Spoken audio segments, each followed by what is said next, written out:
Shalom. Hari ini kita akan belajar dari Lot, saudara-saudara. Sebagaimana kita ketahui beberapa waktu yang lalu Abuna pernah juga mengajar kita semua mengenai Lot.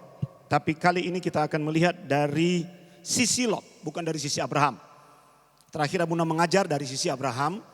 Sekarang kita akan melihat dari sisi Lot, kita akan belajar dari kehidupannya apa yang menjadi poin penting buat kita. Mari katakan bersama-sama dengan Abuna, Lot. Ya.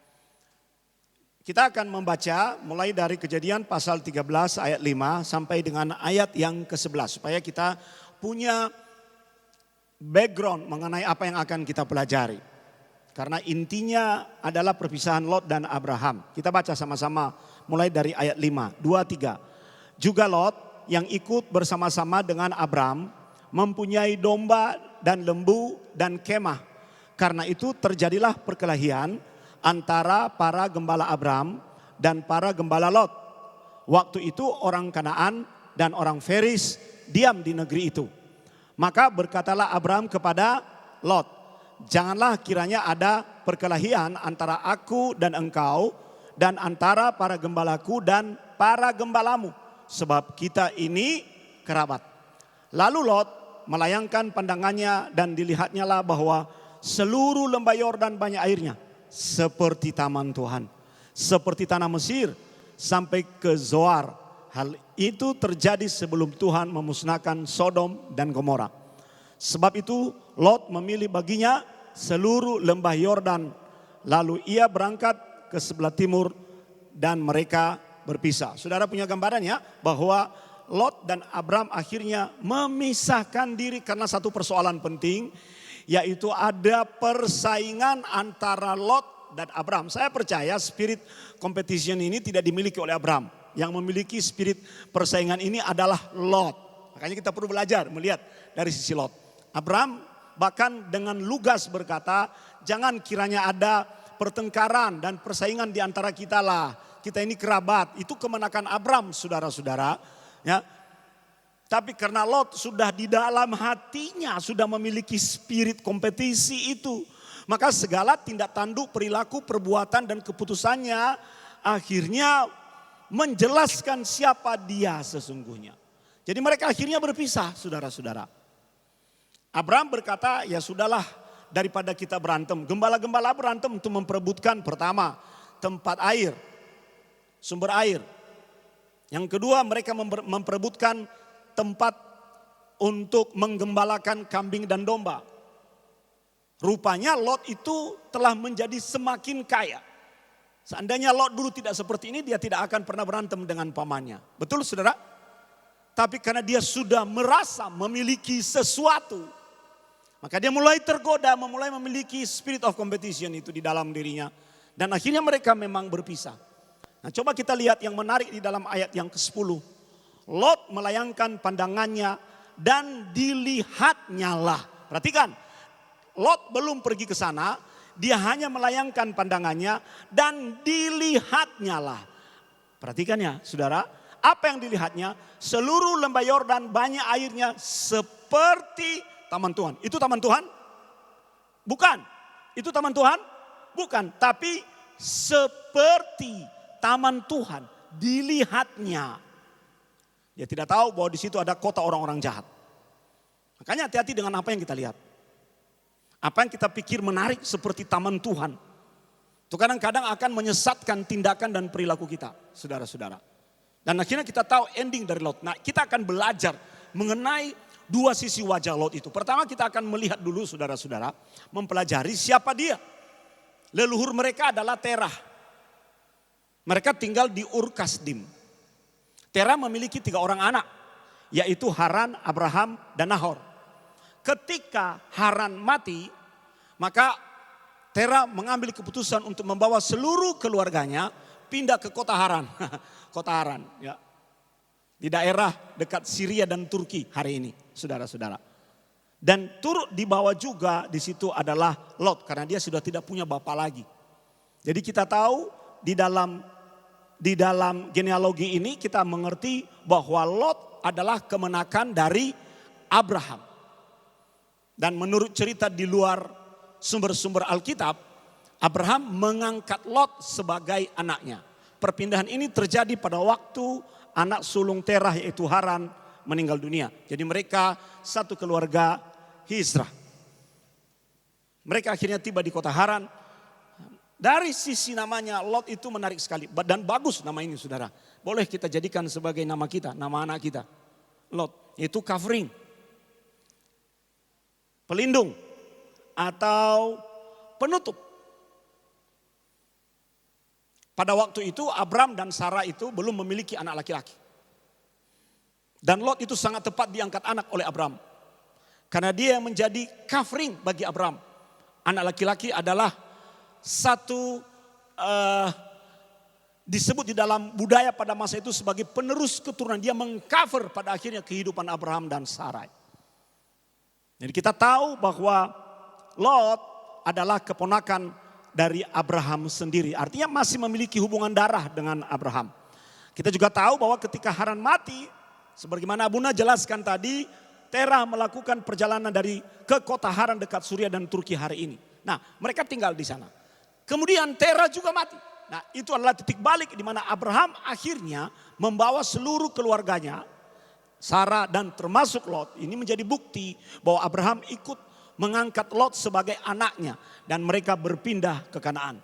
Perhatikan ya, ketika Haran mati, keluarga besar ini pindah. Ketika Terah mati, maka sekelompok yang lain tetap tinggal di Haran. Kelompok yang lain yaitu Abraham bersama istrinya dan Lot pindah ke Kanaan. Kalau kita membaca perikop ini, Abraham menerima visi dari Tuhan. Jadi ketika mereka akhirnya pindah ke Kanaan, saudara-saudara, semula Lot itu berada di dalam perkemahan Abraham, membantu Abraham, menolong dia, dan dia bagian dari keluarga. Bagian dari keluarga. Katakan bersama dengan Abuna, bagian dari keluarga. Abraham adalah orang yang diberkati oleh Tuhan. Kita semua sudah mengerti itu. Dan karena ada orang-orang di dalam dan yang menjadi bagian dari keluarga Abraham, orang-orang itu ikut diberkati karena Abraham mendapat berkat dari Tuhan. Ini kisah Alkitab ya saudara. Ya, termasuk Lot. Termasuk Lot. Nah yang menarik adalah ketika akhirnya mereka menjadi besar, Abraham makin kaya dan Lot juga makin kaya. Bayangkan saja dia ketika pindah dari Ur menuju Haran itu dia masih anak kecil. Dan ketika dia dari Haran pergi ke Kanaan, dia juga belum memiliki apa-apa. Lot memiliki sesuatu ketika dia berada di dalam covering Abraham. Tapi akhirnya kita melihat hubungan Lot Abraham ini berakhir, menurut saya ini adalah akhir yang kurang baik ya saudara. Karena diawali dengan pertengkaran dan perselisihan. Sehingga akhirnya mereka memutuskan untuk berpisah. Dan Abraham berkata kepada Lot, silakan pilih. Silakan pilih, kamu mau kemana? Sebagaimana kisah yang tadi kita baca bersama-sama. Lalu Lot melayangkan pandangannya dan dilihatnya lah bahwa seluruh lembah Yordan banyak airnya seperti taman Tuhan, seperti tanah Mesir sampai ke Zoar. Dipandangnya dan dilihatnya seperti taman Tuhan. Itulah yang tempat yang akhirnya dipilih oleh Lot untuk menjadi tempat tinggalnya ketika dia memutuskan untuk berpisah dengan Abraham. Yang kita pelajari adalah dua sisi wajah Lot. Sisi yang pertama adalah ketika dia masih bersama-sama dengan Abraham. Dan sisi yang kedua adalah sisi gelap ketika dia sudah tidak bersama-sama dengan Abraham. Artinya menempuh jalan hidupnya sendiri.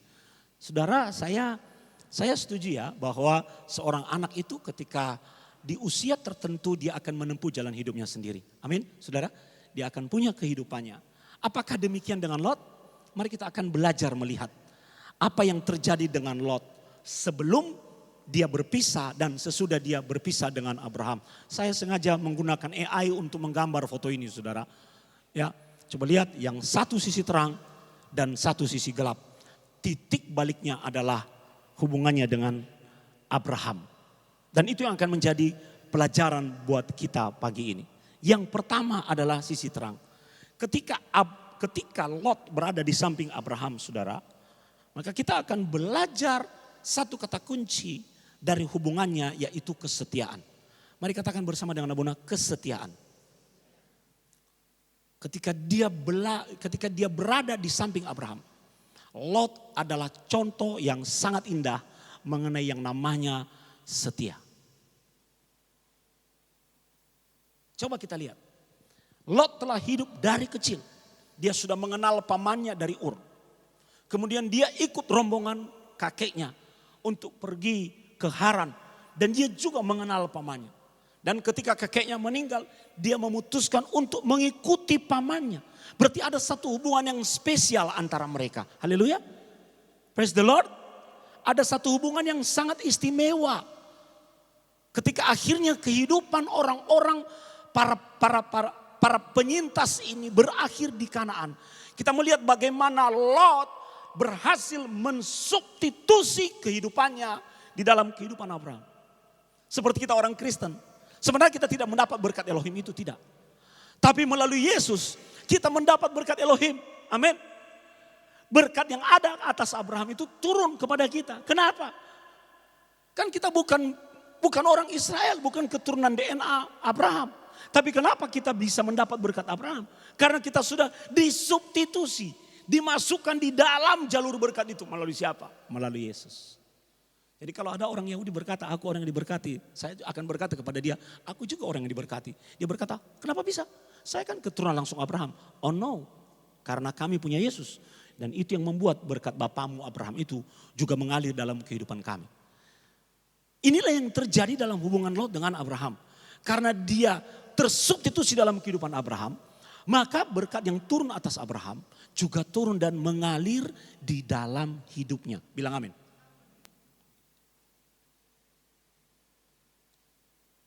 Apa yang dilakukan Lot ketika berada di samping Abraham? Dia menolong pamannya. Oh, dia diangkat anak kok. Dia sudah tersubstitusi dalam keluarga itu. Sudah menjadi bagian dari keluarga itu. Jadi dia bekerja. Dia menolong pamannya dalam perkemahan, dalam mengembalakan, dalam manajemen pada waktu itu, saudara. Tapi tanpa dia sadari. Dia tidak sadar loh sebenarnya. Bahwa dia itu diberkati sedemikian rupa. Karena dia sudah tersubstitusi dalam kehidupan Abraham. Karena terjadi perubahan hidup dalam diri Lot. Dia dari anak kecil yang tidak punya apa-apa, tidak tahu apa-apa. Jadi mengerti bagaimana memanage para gembala. Dia tahu. Dia tahu bagaimana memelihara ternak. Dia tahu bagaimana mengelola perkemahan. Dia akhirnya memiliki miliknya sendiri. Anda tahu nggak kira-kira dia dapat berkat itu dari siapa? Pasti dari pamannya. Ya, berkata mungkin dia kasih sepasang kambing, ini upahmu bulan ini. Betul saudara? Atau dia mendapat timbangan emas dan timbangan perak. Dia berkata ini upahmu bulan ini. Dari harta kekayaan Abraham dia membangun kepemilikannya dan kekayaannya. Itu yang kita pelajari. Kenapa saudara? Karena dia setia dan dia menjadi bagian dari Abraham. Makan dari meja yang sama yang dimakan Abraham. Hidup dalam tenda yang sama yang dimiliki Abraham. Belajar dari cara Abraham mengelola. Tapi satu hal yang Lot tidak pernah pelajari adalah dia tidak pernah belajar bagaimana terhubung dengan Tuhan seperti yang pamannya lakukan. Tidak pernah ada dalam Alkitab bahwa Lot membangun mezbah. Betul? Sebaliknya Abraham selalu membangun mezbah. Dan pada masa itu, budaya pada masa itu, ketika mezbah dibangun oleh seorang kepala keluarga, maka seluruh anggota keluarga berdiri di belakangnya. Berarti Lot tahu bahwa Abraham adalah takut akan Tuhan. Tapi roh yang sama tidak dimiliki oleh Lot. Karena ketika akhirnya dia berpisah dengan Abraham, bahkan selama dia berada di samping Abraham, dia hanya pengikut dari belakang. Dia tidak pernah tercatat untuk membangun mezbahnya sendiri. Jadi akhirnya kita melihat betapa hebatnya dampak kesetiaan Lot kepada Abraham. Dari tidak punya apa-apa, dari tidak tahu apa-apa, dari orang biasa. Tuhan ikut bekerja dalam hidupnya, menjadikannya orang yang sangat luar biasa dan sangat kaya. Selama berada di samping Abraham, Lot diberkati. Hidupnya diangkat, berubah saudara. Sekali lagi ini terjadi karena dia sudah tersubstitusi. Apa yang mengalir kepada Abraham ikut mengalir kepada Lot. Ini hukum rohani, saudara. Jadi yang dapat kita simpulkan bahwa sebuah kesetiaan itu pada akhirnya berbuahkan hal-hal yang baik. Amin. Kasih tahu kiri kananmu, jadilah orang yang setia. Ya. Kenapa Lot diberkati? Karena Abraham diberkati. Kenapa dia ikut diberkati kalau Abraham diberkati? Karena dia menjadi bagian dari Abraham. Kenapa? Karena Elohim berkata, engkau dan seisi rumahmu. Jadi selama dia menjadi bagian dari isi rumah Abraham, dia melihat hal-hal besar terjadi dalam hidupnya, saudara. Kesetiaan memang selalu berbuah baik pada hidup seseorang. Apa yang Tuhan percayakan dalam hidup saudara? Setialah. Mungkin itu terlihat kecil, mungkin itu terlihat remeh-temeh, tidak dipandang. Tapi kalau engkau setia, coba lihat sejarah orang-orang kaya itu. Kalau Anda membaca biografi hidupnya, saya selalu membaca buku biografi Jack Ma. Saya baca itu saudara, bolak-balik, bentuknya udah gak karu-karuan. Saya baca, saya belajar dari hidupnya. Dia mulai dari kecil. Jangan kadang-kadang kita ini gagal terjadi karena kita mulai dari kecil dan tidak menghasilkan sesuatu lalu kita pergi melakukan yang lain. Dan tidak menghasilkan sesuatu kita pergi melakukan yang lain. Kapan bisanya? Dimulai dari yang kecil itu namanya setia. Pada waktunya nanti kita akan mendapat bagian dan milik kita sendiri. Karena memang demikian hukum rohani yang sudah Tuhan bilang. Di dalam Matius pasal 25 ayat 21. Kita baca bersama-sama, seorang Tuhan berkata kepada hambanya, baik sekali perbuatanmu itu, hai hambaku yang baik dan setia. Engkau telah setia dalam perkara kecil. Aku akan memberikan kepadamu tanggung jawab dalam perkara yang besar. Masuklah dan turutlah dalam kebahagiaan Tuhanmu. Wih, dalam terjemahan lama sebenarnya, sabaslah engkau. Wih, itu powerful kalimat itu saudara. Makanya jangan pernah menganggap remeh. Kadang-kadang ada orang karena mentalitasnya dan karakternya mau langsung cepat naik, melejit, mau merekayasa. Ini coba Anda melakukan karbit pada tanaman. Memang dia cepat matang, tapi rasanya tidak alami, tidak enak. Coba Anda karbit ke pompong supaya dia keluar cepat menjadi kupu-kupu. Mati dia. Pada akhirnya orang-orang yang mengkarbit dirinya sendiri, pada akhirnya orang-orang yang tidak mau melalui proses, tidak mau setia pada hal-hal yang kecil itu. Ujungnya itu kegagalan, saudara. Bunda banyak belajar melihat kegagalan. Ikuti setiap proses. Lihat Lot. Ketika dia setia, dia mendapat miliknya sendiri dari tidak punya apa-apa. Bahkan dia menjadi kompetitor Abraham. Saking besarnya ternaknya, kemahnya, hamba-hambanya. Sehingga mereka memutuskan harus berpisah. Saking besarnya. Kita belajar dari Lot mengenai yang namanya kesetiaan. Baik sekali perbuatan itu, hai hambaku yang baik dan setia. Engkau telah setia dalam perkara kecil. Engkau telah setia. Itu digunakan kata kerja lewat, masa lalu, pas. Engkau telah, berarti ini kan dievaluasi. Maka apa yang Tuhan percayakan dalam hidupmu saudara? Setialah. Tuhan akan membesarkan itu. Amin, amin. Setialah. Kerjakan dengan sungguh-sungguh. Jangan tertipu dengan melihat seperti taman Tuhan. Ini bagian pertama, sisi terang yang kita lihat dari kehidupan seorang Lot. Ingat, sisi terang ini terjadi ketika dia berada di samping Abraham. Mari kita lihat sisi wajahnya yang kedua, yaitu gelap. Ketika dia memutuskan untuk meninggalkan Abraham. Memutuskan aliran substitusi itu. Dia keluar saudara. Apa yang terjadi dengan kehidupan Lot ketika dia keluar? Terjemahan lain berkata Lot mengkhianati Abraham. Lawan dari kesetiaan itu pengkhianatan. Dia mengkhianati bukan orang lain loh saudara. Pamannya sendiri. Karena dia memiliki agenda tersembunyi. Seberapa sering di marketplace kita menghadapi orang-orang yang punya agendanya sendiri. Seolah-olah berjalan bersama dengan kita, pada akhirnya dia mengkhianati, dia menyimpang. Sering kita temukan di marketplace, bahkan juga di dalam gereja, hal-hal yang seperti itu. Jadi jangan gumun. Pepatah Jawa bilang apa? Ojo gumun. Karena itu sudah terjadi. Ini kerabat loh saudara. Teman kita dalam pelayanan bukan kerabat loh. Dalam kerabat aja bisa seperti ini. Orang di terdekatmu itu bisa menyimpang jalan hidupnya. Karena dia memiliki agendanya sendiri. Sama seperti Lot. Itu adalah spirit of Lot di dalam dirinya. Mengapa? Karena Lot sudah merasa hebat. Sudah merasa kuat. Dia lupa diri. Ini sisi gelapnya. Dia juga mulai merasa bahwa itu milikku. Ini saudara. Yang membuat kita akhirnya melenceng dan menyimpang jauh. Dan mewujudkan spirit Lot itu di dalam kehidupan kita. Apalagi kalau dikaitkan dengan hal-hal material. Kita lupa. Orang itu kalau sudah merasa memiliki sesuatu itu saudara. Cara pandangnya terhadap orang lain berbeda. Bahkan cara pandangnya terhadap sumber-sumber tertentu. Sebenarnya sumbernya dari sana. Dia merasa aku juga sekarang sudah punya sumber sendiri. Aku hebat loh. Abuna banyak menyaksikan display orang-orang yang seperti itu. Yang merasa kuat secara finansial. Yang merasa kuat secara material. Mungkin juga merasa kuat secara keilmuan. Wah aku sekarang udah hebat. Apa itu? Tidak perlu lagi guru. Saudara, kemarin itu saya punya seorang guru dulu. Saya belajar teologi baik sekali dengan dia. Dia ikut membentuk saya dalam teologi sistematika. Teologi sistematika adalah teologi yang mencoba mensistematis seluruh pengajaran Alkitab. Doktrin itu berasal dari teologi sistematika.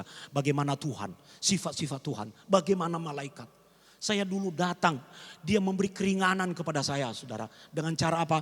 Belajar mandiri. Jadi saya setiap 1 kali seminggu datang ke kantornya belajar. Karena pada itu saya harus segera lulus. Mata kuliah masih dibuka semester depan. Saya diizinkan kampus belajar mandiri. Dia tolong Abuna dari bodoh, dari tidak tahu apa-apa saudara. Akhirnya saya mengerti apa itu dosa, apa itu malaikat, apa itu Tuhan, apa itu manusia. Itu namanya teologi sistematika saudara. Apa kata Alkitab tentang Tuhan. Saya jadi tahu saudara. Dan itu membekas banget di dalam diri saya. Bahkan dia belum doktor saudara, baru magister. Sekarang Abuna sudah jadi guru besar. Kemarin saya ketemu dia, saya hormat. Shalom Pak, saya harus tunduk karena dia guru saya. Terima kasih buat ilmunya ya Pak, masih ingat saya kan. Bapak membentuk pemikiran saya. Bahkan saya sambil begini, siap komandan. Walaupun saya profesor, Bapak profesor di mata saya. Orang-orang melihat itu. Ya karena memang itu demikian, saya belajar dari dia. Nah kadang-kadang kita ini udah naik sedikit, udah petantang petenteng gayanya. Belagu kayak ada telur di ketiaknya. Pernah lihat orang yang seperti itu? Baru udah punya dikit. Seolah-olah dia sudah melihat taman Tuhan. Hidup ini kan punya bagiannya masing-masing. Amin saudara. Ya, saya berkata, ayo Pak sekolah. Saya dorong dia sekolah. Sekolah Pak. Bapak banyak membentuk saya dalam teologi sistematika. Dalam filsafat saya ngomong begitu. Saya baca buku Bapak.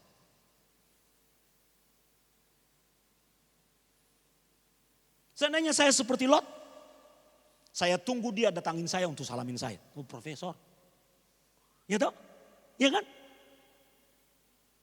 Saya akan duduk. Saya akan duduk begini di depannya. Kan keren. Tidak, dia di depan saya duduk begini. Saya tahu diri.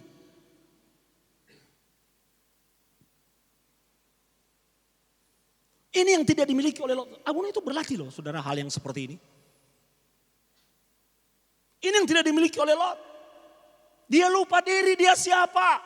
Ini sisi gelap hidupnya.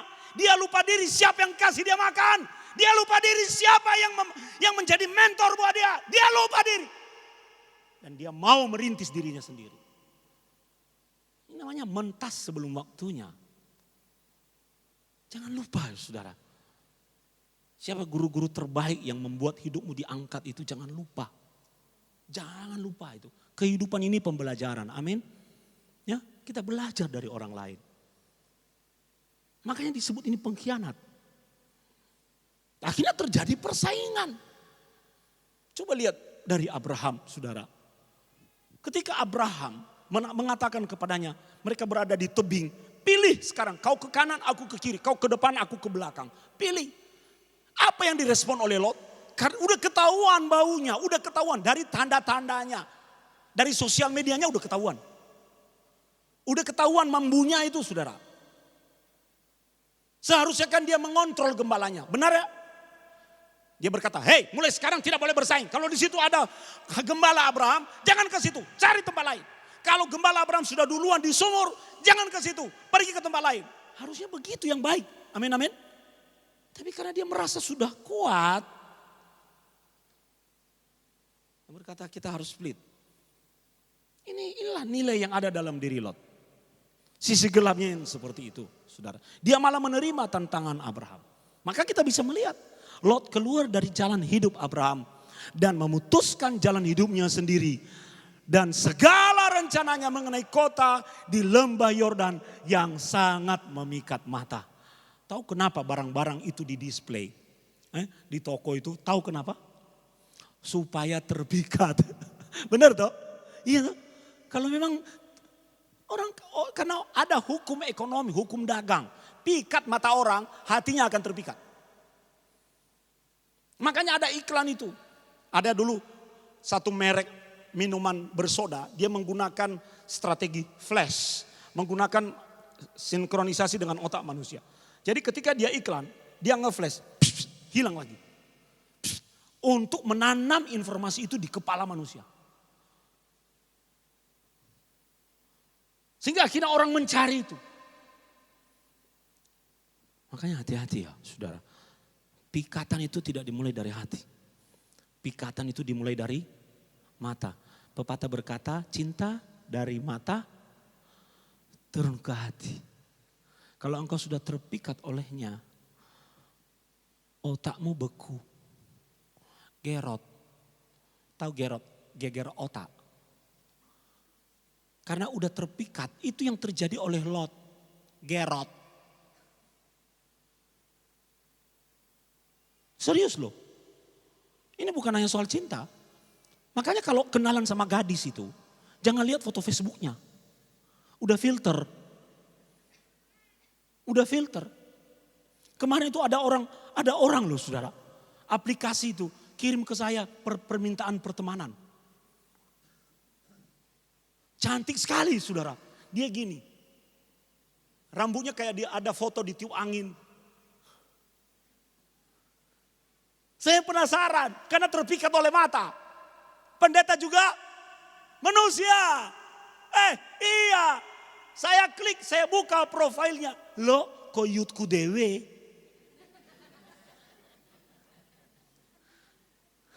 Yut abuna. Ayuman kok enak.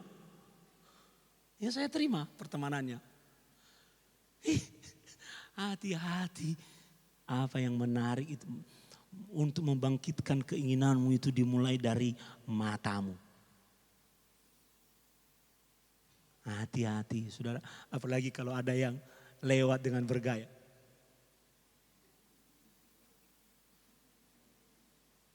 Gitu. Hati-hati benar. Belum tentu yang seperti itu. Kan namanya iklan. Itu yang dialami oleh Lot.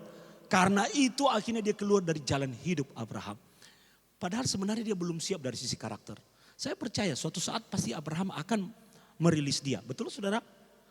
Tapi dia memaksa keluar. Dia memutuskan jalan hidupnya sendiri dan merasa sudah mampu.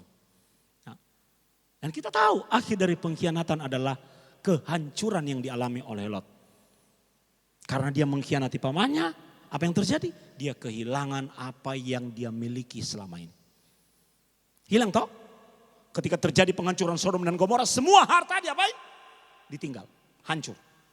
Gak berbekas, tinggal baju di badan. Dia kehilangan istrinya. istrinya jadi tiang garam. Hati-hati loh bapak-bapak. Ya, jaga istrimu dengan baik. Jangan tinggalkan dia di belakang. Nanti matanya noleh-noleh. Gandeng, istri itu harus digandeng. Sini. Digandeng. Sini saya kasih contoh. Lah kan kita begitu. Jadi saya nggak ngasah ngomong. Abun sama abun itu gandengnya begini loh saudara. Gandeng. Jangan tinggal di belakang. Biasanya kalau ditinggal di belakang itu kepala lurus tapi mata supaya istri nggak lihat. Mana sini? Nah kalau istri ditinggal itu langsung duduk sendiri loh saudara. Gini, gandeng, ayo gandeng. Jangan bilang aku sudah tua. Makin tua justru harus makin hot. Makin sayang, gandeng. Ya peluk istrimu. Saya kalau jalan sama abun ini gini, malah kadang-kadang saya giniin. Nanti kalau ada cewek cowok di depan yang lebih muda dari kami, mah, ono sing pacaran yang ngarep, yuk kita kerjain yuk, ayo kita salib. Lalu kita salib, dia udah mesra-mesra atau kami salib, saya begini. Iya tuh saudara. Hidup itu harus kita nikmati toh, benar toh? Banyak masalah dalam pelayanan ini saudara. Kalau enggak nanti makin tua kita, saudara juga dalam bekerja pasti banyak masalah, amin. Jadi kita cari hiburan sendirilah. Ngurus ini, belum selesai ngurus ini. Saudara-saudara. Apa yang dia pikirkan indah ternyata tidak seperti yang dia bayangkan. Apa yang semula menjadi taman Tuhan ternyata menjadi kota durjana, saudara. Dan Lot berakhir di dalam pelarian. Berakhir dalam pelarian. Dia terbuang dari komunitas. Kenapa dia tidak bisa masuk kota Zoar? Karena orang menolaknya. Mereka tahu dia pelarian dari kota Sodom. Dan mereka tahu Sodom adalah kota yang dikutuk. Jadi kalau menerima orang terkutuk dalam kota, maka kota itu akan terkutuk. Jadi mereka menolak dia. Tidak boleh. Makanya kan dua anak perempuannya berkata, itu tidak ada laki-laki yang mau menghampiri kita. Karena mereka tahu mereka pelarian kota Sodom. Gak ada yang mau dekat-dekat. Pelarian. Ya. Anak kecil aja khotbah. Jinak-jinak merpati itu sama Buna. Kadang kan Buna kesel kan saya pingin peluk dia saudara. Tapi ya gini. Tapi begitu didekati, peduli dia. Dia tidak mau digendong. Tapi kemarin berhasil saya gendong. Kita baca Amsal 2 ayat 22. Tetapi orang fasik akan dipunahkan dari tanah itu. Dan pengkhianat akan dibuang dari situ. Saudara, jangan pernah mengkhianati hubungan. Never. Hidupmu tidak akan pernah jadi besar. Pelayanan yang dirintis dalam konteks pengkhianatan tidak akan pernah jadi besar. Kehidupan yang terputus karena pengkhianatan tidak akan pernah jadi besar. Waktu akan menguji itu. Waktu akan menguji itu.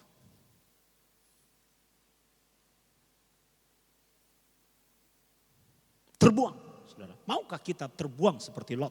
Itu sebabnya kita perlu belajar dari kehidupan seorang Lot. Haleluya, saudara-saudara. Apa yang kita pelajari? Yang terakhir ini, apa yang kita pelajari? Bagian yang pertama, kita belajar tentang terang dan gelap, saudara-saudara. Keren ya. Abuna baru dapat ini, satu paket, saudara. 5.000 template. Yang mau nanti boleh copy.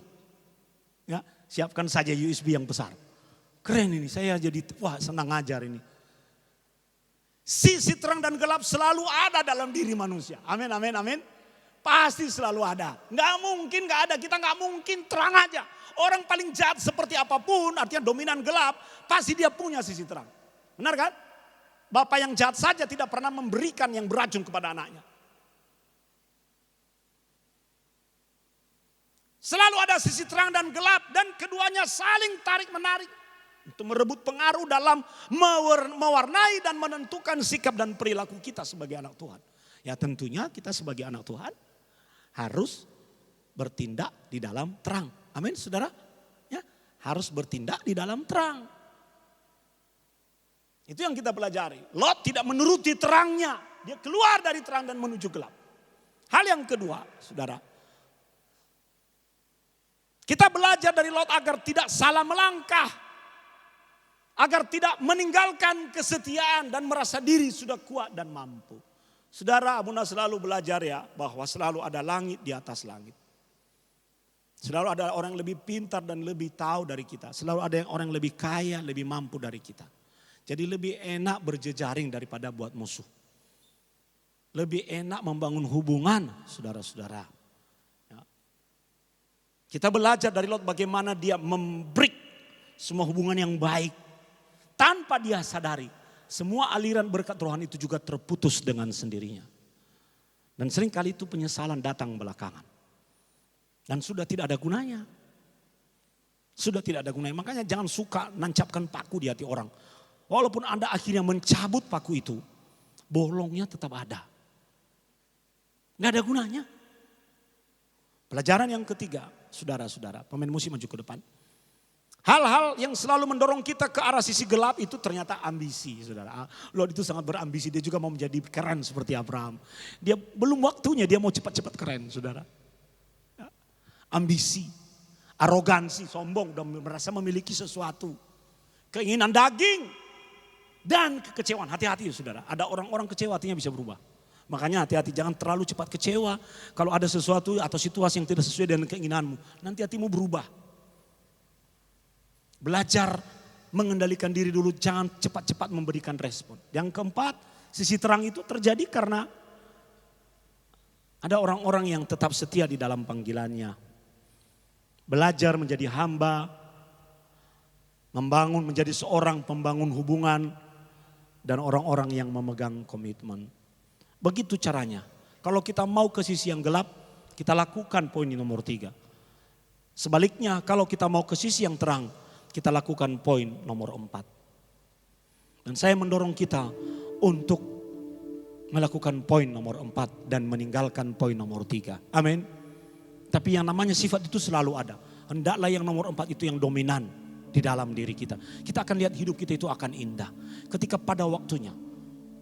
Abuna belajar dari Bapak rohani Abuna. Almarhum Pendeta Filipus Widianto. Dia berkata, Sony belum waktunya kamu keluar. Kamu di sini dulu. Karena saya udah merasa hebat, udah pelayanan di mana-mana, diundang di mana-mana. Saya berkata, Om saya keluar dari gereja ya. Enggak boleh, kamu di sini dulu. Sabar sekue. Om itu selalu begitu saudara. Om, aku rintis pelayanan sendiri ya, aku mau mendirikan ministry. Berkata, ora entok, kowe neng kene wae. Kowe neng pelayanan ya sekono pelayanan, kowe neng kene se. Itu dia, saya ingat sekali. Tapi akhirnya di satu titik dia berkata, Sony, sepertinya sekarang kamu sudah boleh merintis pelayanan sendiri. Segala sesuatu itu ada waktunya saudara. Amin amin. Kalau enggak nanti, kalau saya enggak taat saya jadi telur busuk. Enggak netas. Dan ketika taat pada pemimpin, saya bisa menjadi seperti ini. Saya percaya dia bahagia di sorga dan berkata lihat pelayanan Sony sekarang. Karena segala sesuatu ada waktunya. Haleluya saudara. Itu penting untuk kita pahami bersama-sama. Mari kita bangkit berdiri.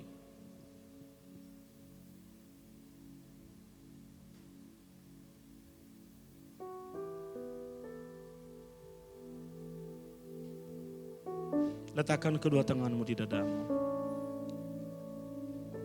Selidiki aku, lihat hatiku.